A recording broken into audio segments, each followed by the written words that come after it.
dia mau kirim helikopternya ke Nusa Penida, tapi dengan catatan Tiang yang membangun helipadnya. Nah, Tiang kan nggak mempunyai relasi ke Departemen Perhubungan atau kemana untuk helipad dan nggak punya pengalaman helipad. Tiang hanya punya lahan aja. Akhirnya Tiang cari teman lagi.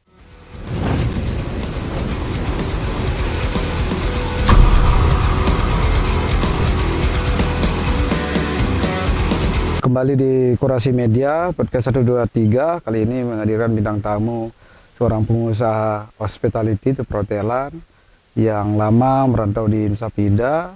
Bagaimana bapaknya bikin usaha hotel, dan itu pertama kali hotel bintang 3 di Nusa Penida. Bagaimana tantangan beliaunya untuk membangun sebuah usaha hotel di mana saat itu tidak seramai di 2017, 18, 19. Beliau bernama Dektra. Lebih lanjut kita lebih mengulik tentang bagaimana strategi dan keberanian beliau untuk membangun usaha perhotelan di Nusa Penida. Ayo, Bapak, selamat pagi. Selamat pagi, Pak Dewo. Ini kan menarik yang kita dikupas ini, di mana Nusa Penida waktu Tiang mengikuti perjalanan Bapak membangun hotel Semeton ini kalau nggak salah sih 2012 kurang ya. Nah, 2010. Jadi di saat itu kan emang nggak begitu menjadi objek pilihan destinasi untuk Nusa Penida dan hanya wisata spiritual. Nah, apa yang membuat Bapak berani memilih Nusa Penida menjadi usaha hotel, nggak dimilih di daerah Sanur atau di daerah Ubud? Mungkin kita mulai dari potensi ya. Nusa Penida ini kan terdiri dari 3 pulau. Nusa Lembongan, Nusa Ceningan, Nusa Gede. Potensi yang kita punya pertanian, peternakan, perikanan, jasa perdagangan, dan pariwisata untuk Kecamatan Nusa Penida bagus nih. Hanya saja di khususnya Nusa Gede ini potensi pariwisatanya pada saat itu belum bagus. Iya, belum bagus ya. Kita dilewatin oleh Nusa Lembongan yang mungkin 20 tahun lebih duluan maju. Nusa Ceningan juga. Terus kebetulan Tiang kan hidup di perantauan juga. Asli Nusa Gede, hidup di perantauan. Dulu pernah di Denpasar, terus di Jawa Timur, terus di Jawa Barat dan Jakarta. Dari pergaulan Tiang itu sangat sedikit sekali yang tahu Nusa Penida. Tahunya mereka Nusa Lembongan. Nusa Ceningan mereka tahu. Padahal secara administratif itu satu kecamatan kan, beda pulau aja kan.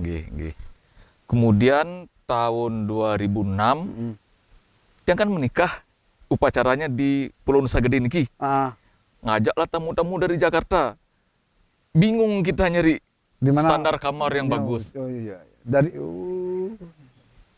Waktu ini standar kamarnya losmen nonton ring Sampalan kan. Ring Sampalan termasuk milik beliau yang tokoh kita dulu. Tokoh kita yang akan madain kita bawa ke situ tamu-tamu kita. Terus setelah balik dari Jakarta, dia berpikir, ini hanya satu-satunya jalan pariwisata yang bikin pulau ini bisa lebih potensi yang lainnya tetap bagus tapi potensi pariwisatanya mesti kita angkat lagi gitu. Jadi dari pengalaman pribadi, acara seremonial di kampung kesulitan bagaimana akomodasi undangan untuk menginap kan, ini jadi permasalahan itu timbul. Bagaimana nggak bikin sendiri kan gitu. Kebetulan waktu itu kan susah sekali nyari kamar AC, itu kan hampir tidak ada kan. Hanya kipas angin waktu itu kan. Kipas angin.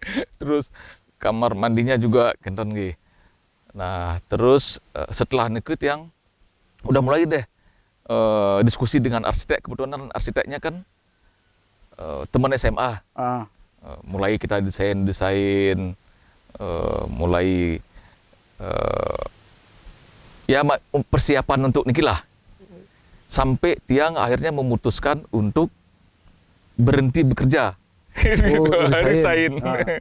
Resign dari anak perusahaan Astra Group yang Astra Group. berarti Berarti bekerja. bapaknya memang di Astra Group ya bekerja. Awalnya nggih. Sambil juga ada perusahaan dagang gitu ya nggih.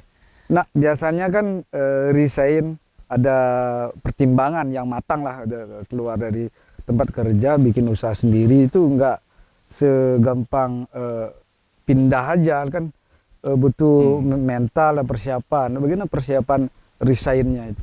Tapi persiapan sih ada, Ah. karena kita yang juga selain kerja waktu itu juga punya bisnis dagang kan, ada toko kita kan ada ini.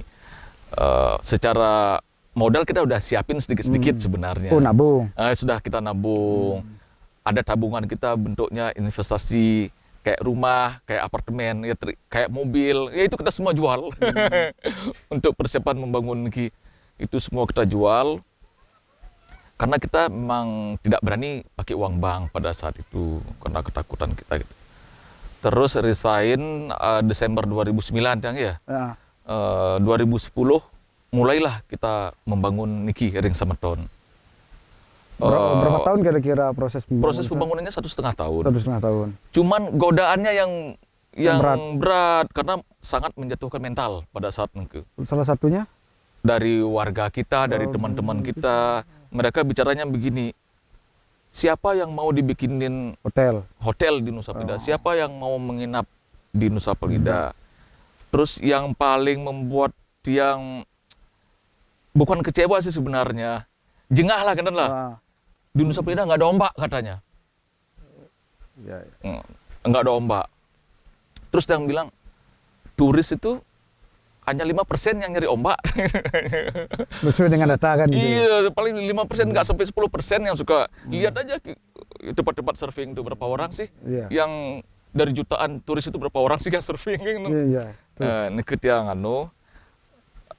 terus selama membangun neke ada aja ucapan dari teman atau warga yang bikin mental down sebenarnya. Nah, bagaimana dari hal itu membangun apa namanya spirit dan Ya semangat? spirit. Nah, tapi tiang yakin loh atas keyakinan. potensi pariwisata Nusa Penida niki. Karena tiang senang keliling-keliling. Oh. Tiang senang jalan-jalan, naik motor, kada jalan, aja keliling. Niki pulau jarang hujan, Ya. itu pertama. Ah. Terus pantainya panjang sekali. Kita bisa sebut panjang pantainya dari Semaya kali ya sampai Toyo Pakoh. Toyo Pakoh ya. Yang pasir putih kan lah. Putih. Terus tebing-tebing kita juga dari Broken Beach, dari apa nama Pasihog Pasihog sampai ke Atuh. Jadi bagus sekali semua. Terus bukit-bukit kita juga eksotik ya. Eksotik. Ya. Kayaknya di Indonesia tidak ada terasiring di mana terbuat dari tumpukan-tumpukan batu. Niku tuh harus dijaga niku. Nah, niku yang yakin potensi pariwisata Nusa Penida niku akan sangat bagus. Nah, terus kita membangun singkat kata Desember 2011 selesai, terus upacara langsung kita soft opening waktu itu. Kemudian tantangan berikutnya setelah soft opening niku memasarkan Nusa Penidanya yang sulit. Nah, di proses pembangunan dulu bagaimana mengangkut material dari Bali Daratan ke Nusa. Nah, biayanya kan membengkak dari pertama hitungannya sekian, akhirnya di lapangan bisa berbeda dan jauh lebih mahal kan. Memang niku ya mau nggak mau gimana kondisi seperti ini, kondisi kita sebagai pulau yang jauh dari daratan Bali ya nggak apa-apa sih sebenarnya, memang itu risikonya. Dan pada saat itu kan sudah ada kapal feri juga. Gitu. Nah, pemasaran dari online lah Nusa Penida kan nggak begitu tenar saat itu tahun 2011 dan lebih tenar tuh Nusa Lembongan. Bagaimana Bapak mempertahankan agar nama Nusa Penida masuk di pasar online? Nah, ini dah. Pertama sebenarnya bukan online yang dia masukin, offline. Karena dia waktu itu belum ngerti online. Offline, yang cetak brosur, yang jalan di Pantai Kuta yang ada agen-agen, nggak ada yang mau nerima brosur dia. Ditolak ya? Ditolak. Disuruh bicara sama bosnya lagi, disuruh ini apa, nggak ada, mereka nggak tertarik.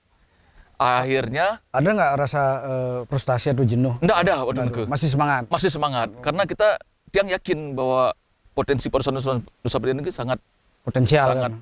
tinggi, Tinggi, ya. nggih. Tiang yakin.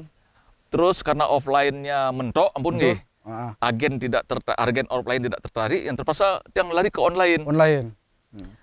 Waktu niku tahun awal 2012, inilah tiang coba kontak Agoda. Agoda.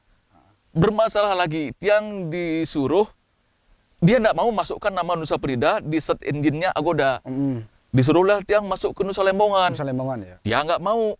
Ngotot. Mengapa saya Nusa Gede sebagai kota kecamatan Nusa Penida justru disuruh ikut salah satu desa bagian dari kecamatan Nusa Penida kan? Karena lebih tenar mungkin anaknya. Mungkin karena lebih gampang mereka memasarkannya.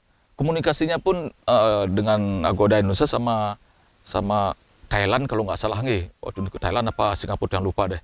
Itu makan waktu nih diskusi nih mungkin sekitar 3 bulan 4 bulan loh. Bulan. Akhirnya waktu nih yang masih ingat namanya Ibu Mimi. Kalau nggak salah beliau nih manajer Agoda di Indonesia lah, dia kan pusatnya di Denpasar.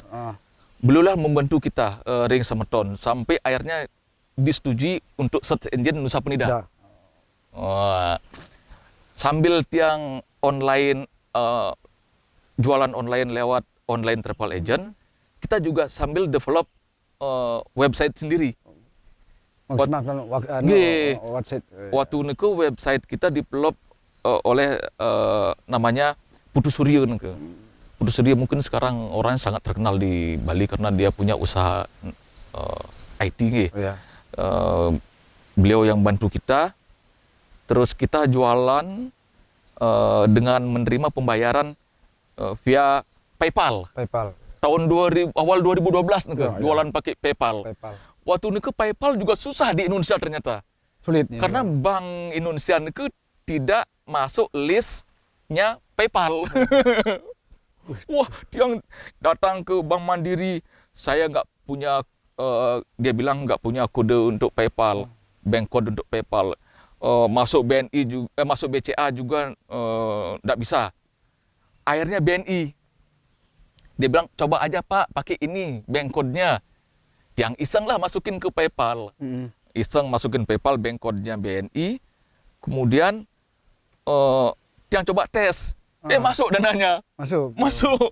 Ya udah, syukurlah kita bisa PayPal. Nah, dulu awal-awalnya kita PayPal tuh. PayPal ya. Pembayarannya PayPal. Terus tamu yang perdana itu dari mana?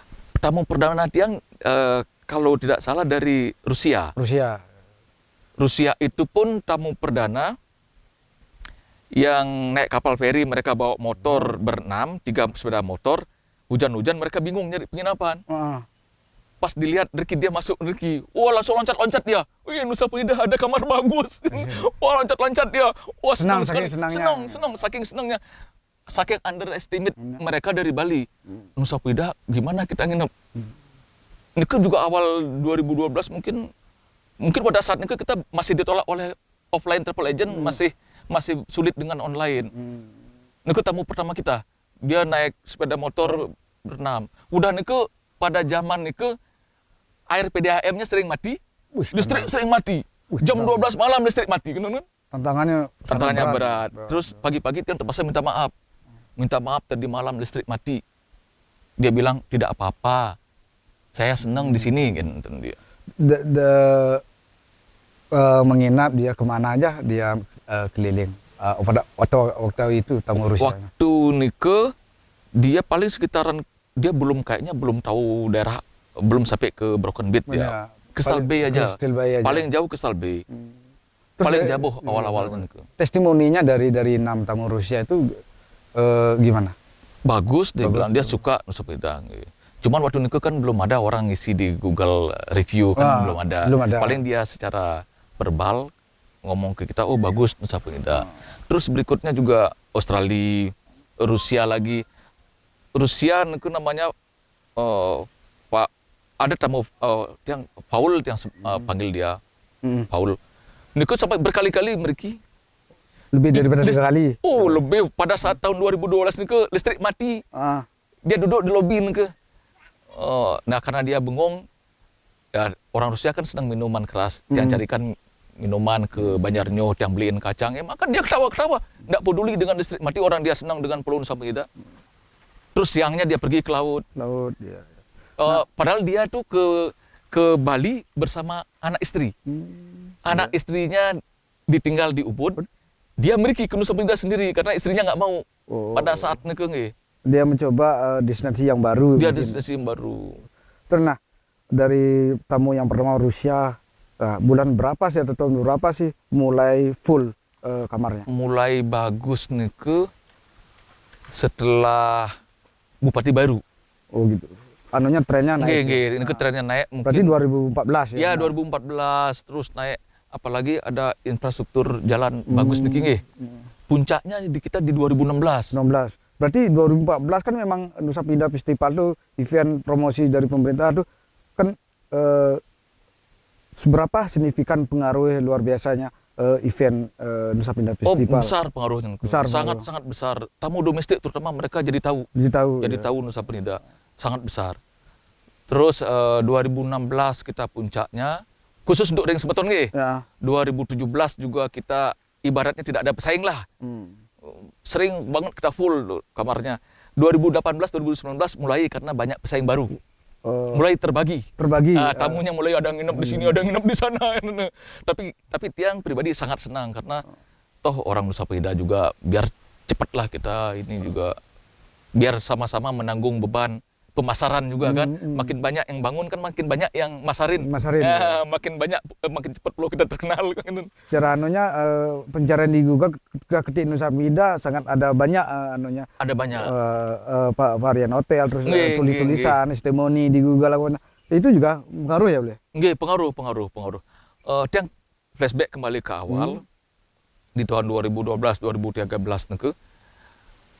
Paling tiang utak-atik Wiki Travel aja. Wiki Travel karena di situ aja kita bisa masuk. Wiki Travel yang edit Nusa Penida, yang bikin Nusa Penida. Terus setelah itu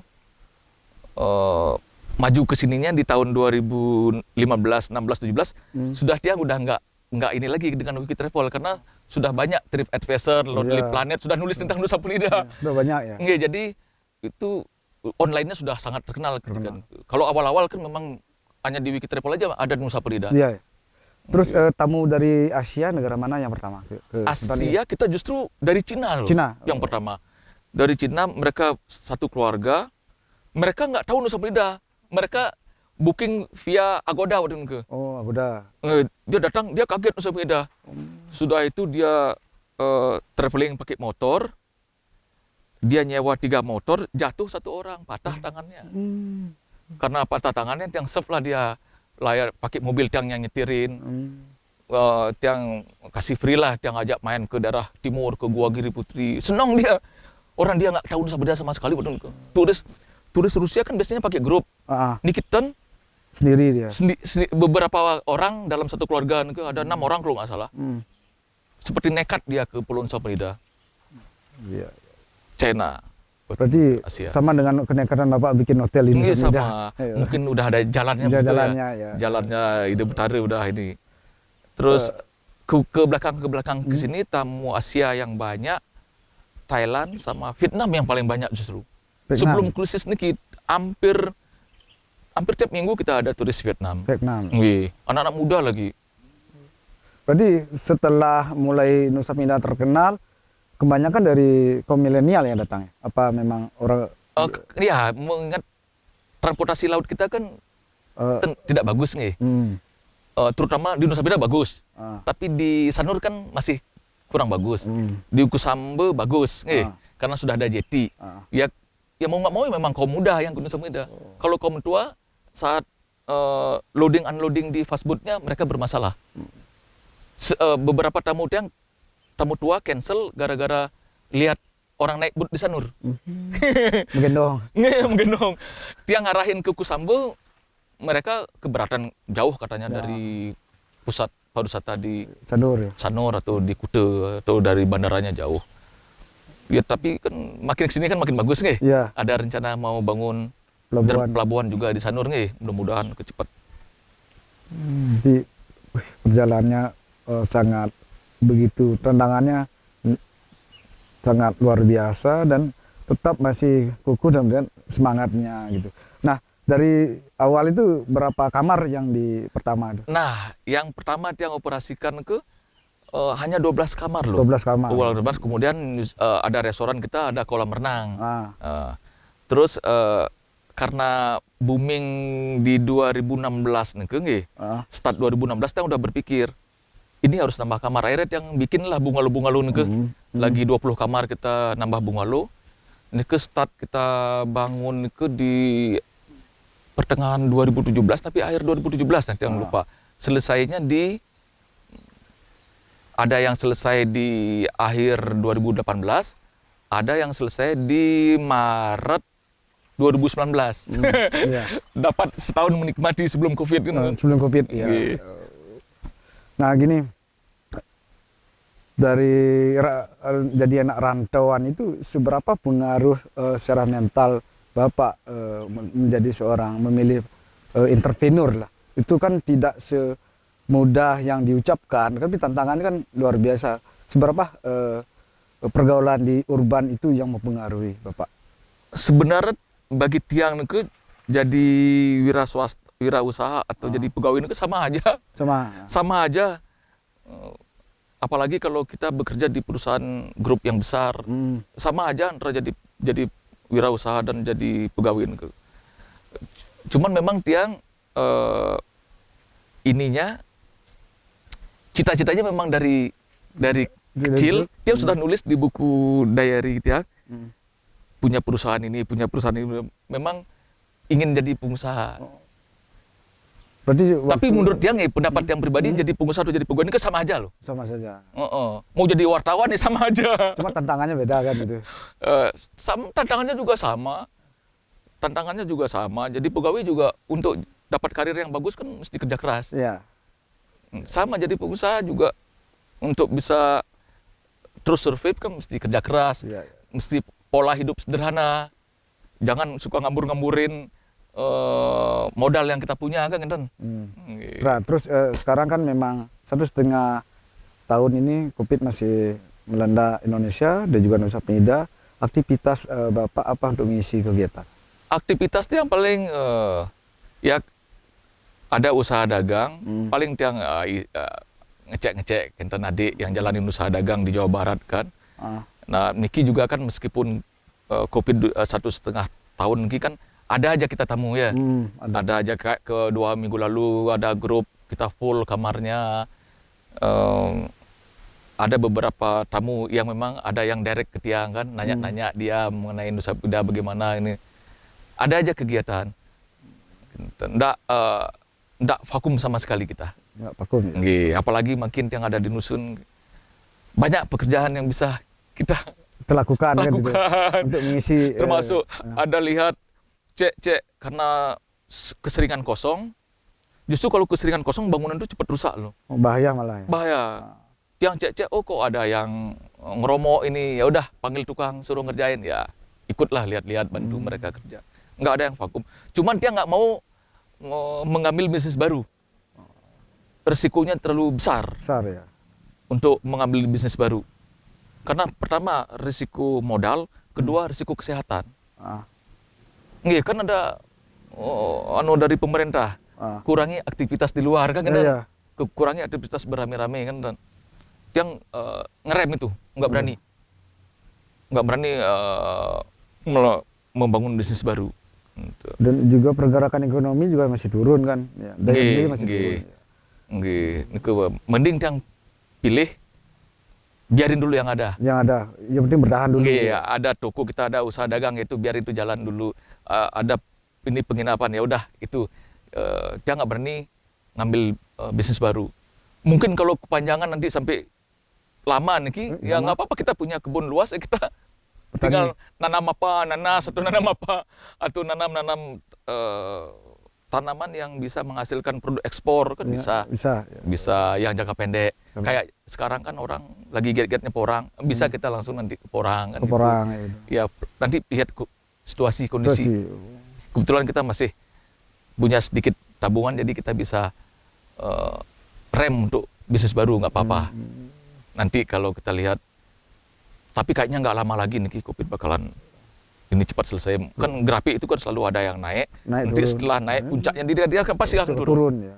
Pasti kan tinggal kita protokol kesehatan, kita beradaptasi dengan kondisi Sekarang baru niki Iya. kan, kondisi yang tidak pernah dipikirkan oleh orang-orang. Ya harus pakai masker, ya kita pakai masker. Nih sorry sekarang nggak pakai masker karena lagi wawancara. gini, semua tidak akan tahu akan seperti ini, krisis kesehatan dalam ini pandemi ini. Shock nggak awal-awalnya dan dari 1,5 tahun itu? Oh sama sekali Ton. Tidak ada shock kita. Jalanin aja. Jalannya aja. Ya justru kita jaga kesehatan kita, jangan sampai shock. Ya. Nanti stres nanti kita. Ya pantesan berjemur, pantesan olahraga kan. Gitu. Yang penting aktivitas dulu ya. Aktivitas. Ngapain toh ini global, semua orang mengalami Hal yang sama. tidak harus kita stres atau apa. Santai aja ngadapin. Nah, terus kembali ke masa kecil di SD-nya di mana? SD 1 PED. 1 PED. Nah, setelah 1 PED SMP-nya? SMP 2 Nusa Penida. Udah ada SMP 2. Udah SMP 2 dia angkatan pertama. Angkatan pertama. Nggak jadi ke timur lagi. Waktu itu memang di daerah PED bodong ke barat ke larinya ke SMP 2. SMP 2. Sorry, Sental Kangin kayaknya. Sental Kangin ke barat sampai Satin ke memang ke SMP 2 larinya. Gitu. Terus di waktu SD di SMP itu pernah nggak dipanggil guru BP itu? Enggak pernah. Nggak pernah. Dia nggak pernah ada masalah dengan itu. Mungkin dia paling kalem mungkin lah dia. Dari teman-teman angkatan yang lain.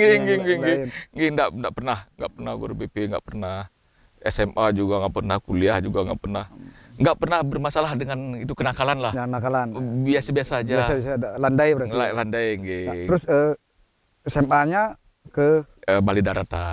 di mana? Di SMA 3 Denpasar. 3 Denpasar. Nah, kebetulan sekolahnya disiplin kan.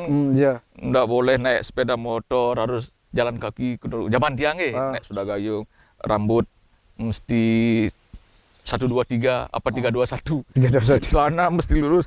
Memang di SMA 3 yang disiplin bagus untuk dia. Kita jadi nggak punya mental gengsi, nggak punya mental malu. Karena biasa kita di posisi di bawah lah itulah. Orang lain naik motor dulu, kita jalan kaki itu naik sepeda. Nah, biasanya kan sekolah di sana, apalagi di kota Denpasar, zaman itu bagaimana Bapak beradaptasi dengan situasi di sana kan? Berbeda dengan di kampung gitu. Kan beda kan kampung. Suka diledekin aja. Tapi kan kita cuek aja. Cuek aja diledekin dari nusu ini. Memang pada saat itu nusu bener-bener loh. Orang kita naik boot atau naik jukung kan udah naik boot pada zaman itu tahun 89 mesinnya sering mati. Jadi secara langsung udah jadi seorang pelaut lah gitu. Karena nenek moyang seorang pelaut udah memang secara geografis memang terpisah itu. Mau nggak mau kan kalau pulang ya harus wajib kan nyebrang kan gitu. Waktu itu memang sih ya untung sekolah di SMA 3 Denpasar ya. Kalau mungkin sekolah lain mungkin lebih ini lagi kita diledekin mungkin ya. Ya. Terus kuliahnya di mana? Di Malang di Malang. ITN Malang ya, ngambil teknik mesin dulu. Teknik mesin lari ke otomotif di Astra Group, terus justru berakhir di perdagangan dan hotel. Nah, melenceng jauh dari teknik mesin. Kan Malang kan salah satu kota besar lah, kedua setelah Surabaya. Itu daerahnya tropis, artinya nggak panas lah. Pada saat itu nggak panas. Nggak panas. Justru dingin kita. Mau mandi kok dingin banget airnya. Jadi ada perubahan lah secara fisik ya, kulit karena cuacanya dingin. Kalau kita kan anak pantai, ya kulitnya terbakar ya merah kan gitu. Merah. Terus dengan situasi di kampung, gampang ngelihat ke pantainya, nggak begitu jauh. Ketika di Malang, Waduh. jaraknya gimana? Kita lihatnya gunung bukit aja, Gunung bukitnya. Gunung Arjuna.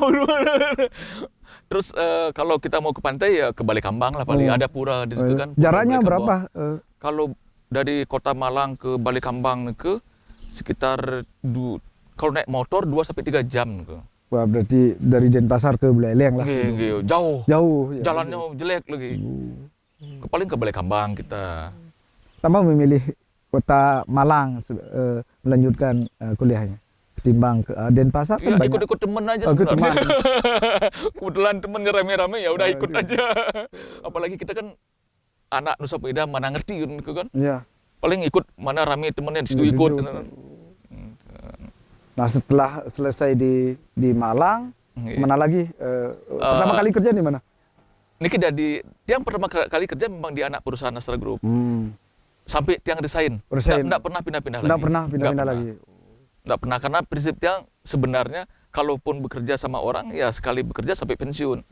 Kalaupun memang mau bisnis ya udah berhenti tengah jalan, nggak usah pindah lagi tempat lain. Artinya gampang aja. Gampang ya. Yang santai aja gitu.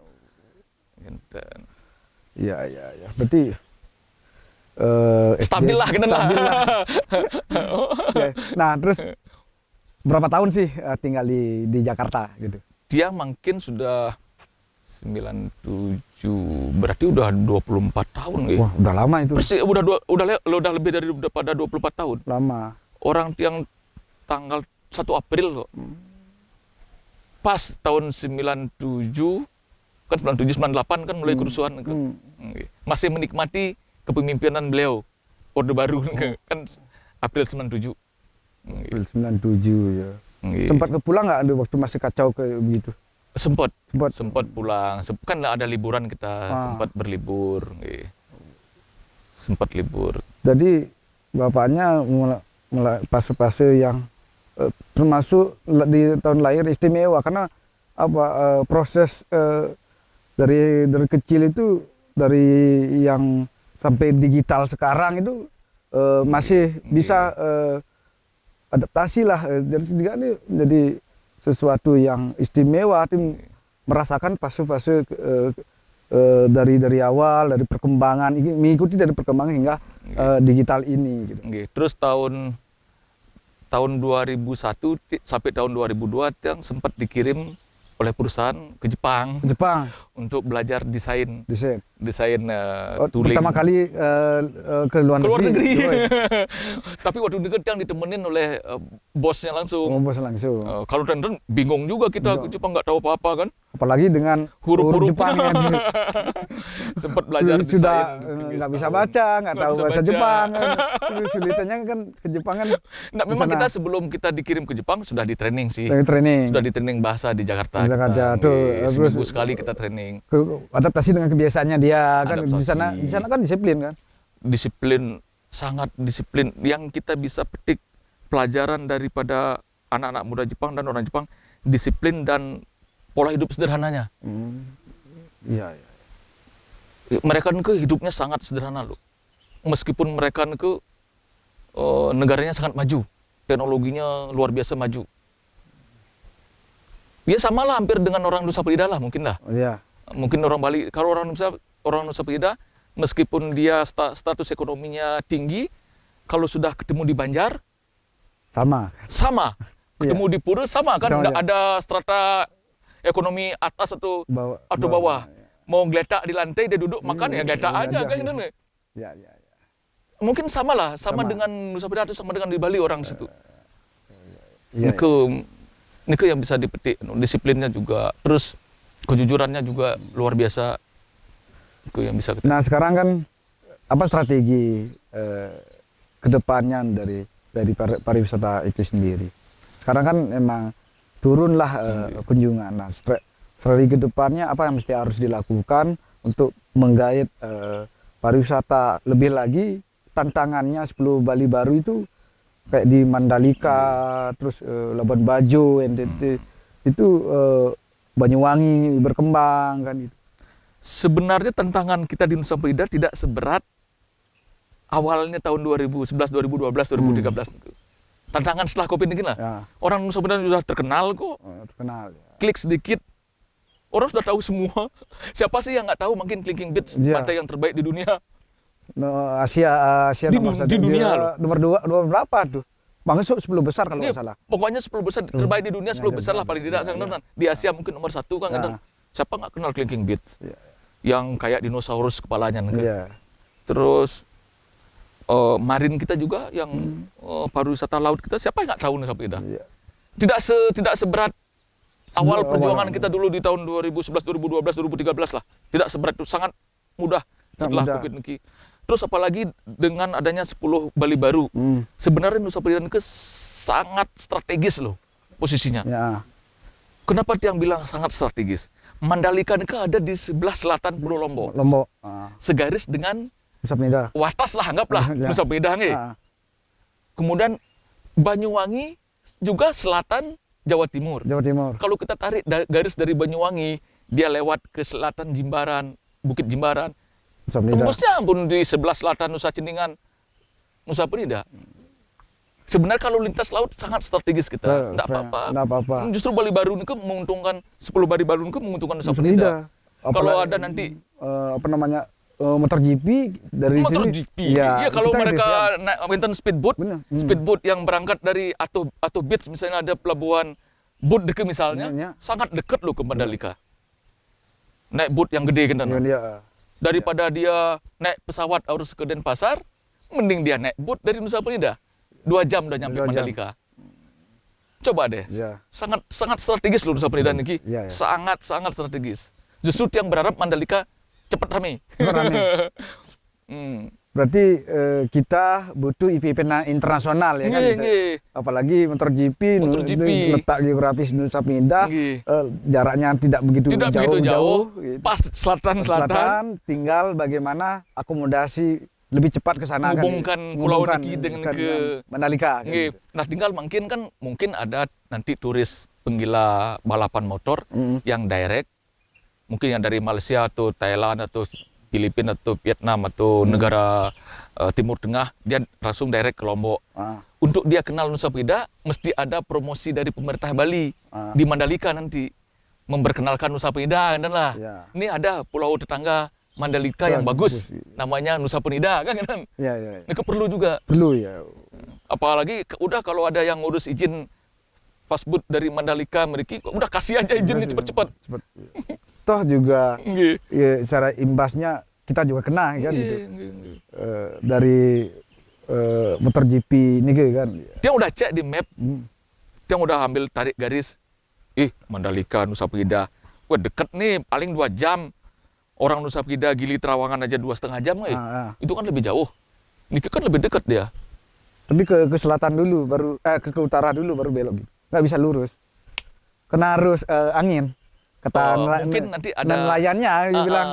Sempat yang tanyakan kalau lurus tuh tantangannya adalah gelombang dan angin. Anginnya keras dari selatan samudra, ya ke utara dulu, dan baru di pesisir.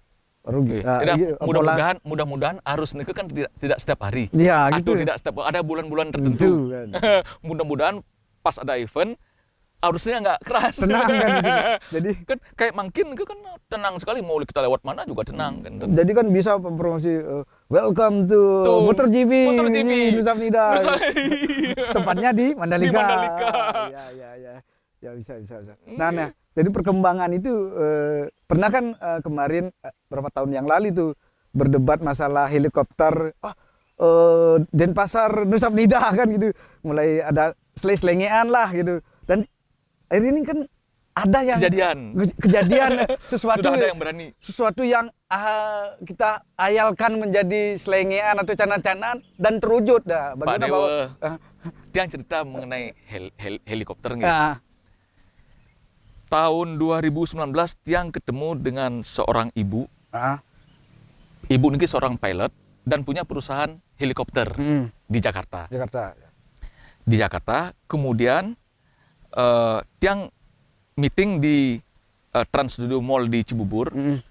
Dia tertarik, dia mau kirim helikopternya ke Nusa Penida. tapi dengan catatan Tiang yang membangun helipadnya.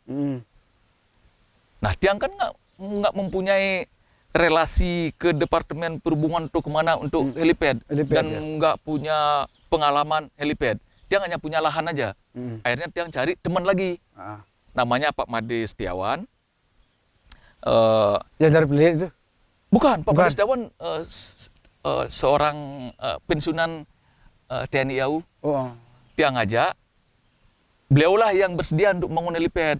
Sudah survei mereka udah 3 kali. Lokasinya Tiang kasih 2 pilihan. Sebelah selatan Banjarbodong atau sebelah selatan Bungalo Ring Semeton. Tiang kasih dia alokasi tanah sekitar 8 are. Cukup 8 are? 8 are cuma untuk helipad cukup. Nanti kan pohon-pohonnya sekelilingnya kita tebang. Terus dia sudah ngurus-ngurus izin, sudah mulai untuk persiapan ngurus izin. Kebentur COVID. Akhirnya ditunda dulu. Sebenarnya nanti itu helipad untuk usaha ini skydiving. Kalau bagaimana nanti untuk penumpang juga ya untuk komersial, tapi skydiving dulu. Bisa nggak nanti dengan kemudahan transportasi udara lewat helikopter, pasar orang-orang pensiunan untuk bisa digait ke sini? Bisa, pasti. Karena pensiunan yang usia 70 tahun ke atas atau 65 tahun ke atas lah, agak berat dia kalau naik pasbut dengan kondisi sanur seperti sekarang nih. Salah satunya memang lewat udara. Mau nggak mau. Ya nanti ke depan pasti ada yang berani. Dan makin buktinya sudah ada yang berani kan. Udah berani. Mungkin nanti akan lebih banyak orang yang berani. Kayaknya dari lengkap lah kita dari laut, udara. Kan.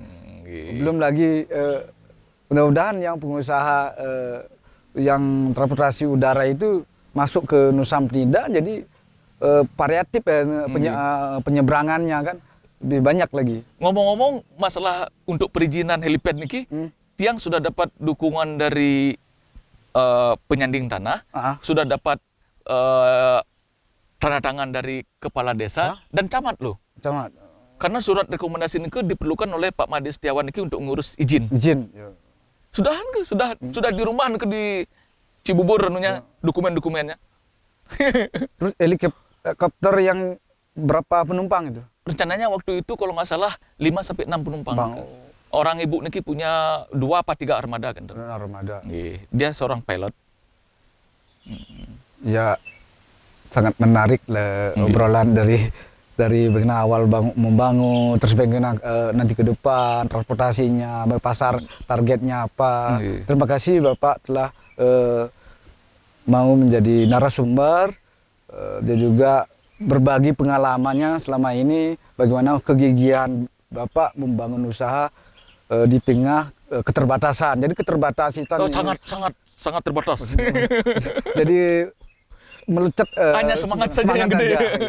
Demikian podcast kita, nanti kan bintang tamu yang menarik lagi. See you.